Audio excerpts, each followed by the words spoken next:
بسم اللہ الرحمن الرحیم۔ السلام علیکم۔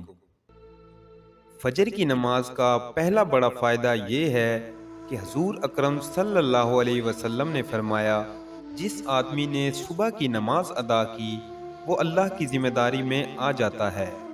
اس بندے پر اللہ کی رحمت ہوتی ہے۔ وہ بندہ سارا دن اللہ کے حفظ و امان میں رہتا ہے۔ فجر کی نماز کا دوسرا بڑا فائدہ یہ ہے، بخاری شریف کی روایت ہے کہ حضور اکرم صلی اللہ علیہ وسلم نے فرمایا، جس آدمی نے 2 ٹھنڈی نمازیں یعنی فجر اور عصر کی نماز ادا کی تو وہ جنت میں جائے گا۔ فجر کی نماز کا تیسرا بڑا فائدہ یہ ہے کہ حضور اکرم صلی اللہ علیہ وسلم نے ارشاد فرمایا، جس آدمی نے عشاء کی نماز باجماعت پڑھ لی تو وہ بندہ ایسے ہے جیسے اس نے آدھی رات نماز پڑھ لی۔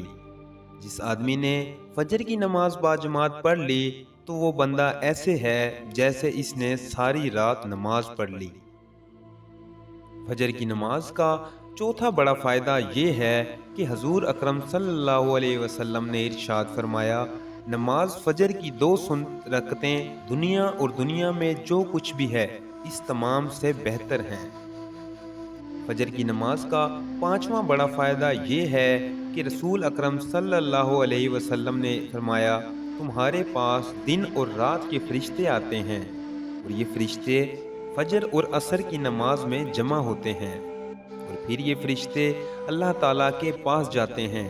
اللہ تعالیٰ سب کچھ جانتا ہے، لیکن پھر بھی دن اور رات والے فرشتوں سے پوچھتا ہے کہ جب تم میرے بندے کے پاس آئے تو تم نے اس کو کس حالت میں چھوڑا؟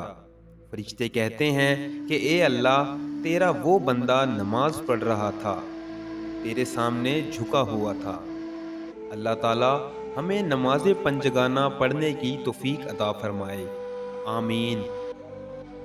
اگر آپ کو یہ ویڈیو اچھی لگی ہو تو اس کو لائک، شیئر اور چینل کو سبسکرائب کریں تاکہ مزید آنے والی ویڈیو کا نوٹیفیکیشن آپ کو مل سکے۔